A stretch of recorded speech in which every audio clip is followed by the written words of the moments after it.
coach, what are your expectations for the team this upcoming season? Well, we don't put a number or goals together, because I believe if you set your goals at a certain number of wins or batting average or ERA, you may undershoot yourself. You may be setting it too low. I don't know what we're going to do. I know this: the way we play the game, those are our goals.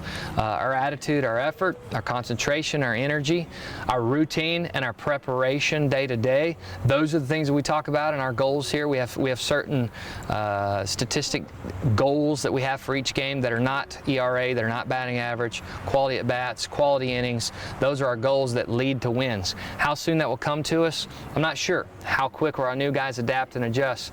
I'm not sure. Will the ball bounce our way? All those things. I can't handicap that. But I can tell you that we're going to be prepared. I know we're going to be better because we're going to be deeper, and I really like this team and their character. How excited are you to get your second season going as the ULR men's head baseball coach? Well, here at Little Rock, we couldn't be more excited for year number 2. I think any head coach that you ask who takes over a program that probably wasn't as successful as it wants to be can't wait for year number 2, because year number 1 is pretty much just cleaning everything up, resetting the culture, recruiting and signing 28 new players, which is a credit to Coach Raley, Coach Fanning, and now plugging all those new faces in year number 2, teaching them your system and helping them understand how you want things done. There's a lot of excitement, a lot of new players, but all those players are untested, so we're excited to see how they handle the real lights. How difficult is it in your first year building that foundation when you're having to come in and, like you said, kind of restart and rebuild a culture and set things in motion the way you like to do things? How difficult is that in your first year? It can be difficult, but I think you can address a lot of problems by the type of person you recruit. If you walk in the door with a certain set of character traits and your DNA is to work hard and work with discipline, have a routine, then you can eliminate a lot of your headaches early on. You have to teach them, you have to show them the speed of the game and the nuances and the things that go on at a high level. But I think we did a good job addressing a lot of that on the recruiting on the front end. What are some of the positive things that you can take out of last year and kind of build on for this coming season? Last year you saw flashes of what we can be. You know, we had a good doubleheader against Lafayette. We beat Missouri on the road. We were one game away from making the tournament. The best conference start by first-year coaching staff. So what you see there is flashes.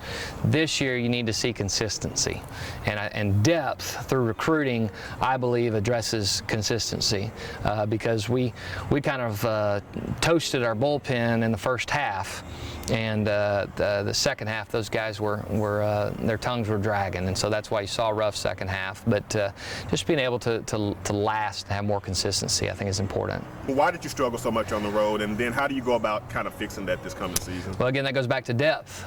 We put all our chips on the weekend, and so that's why you saw a majority of our wins were on the weekend.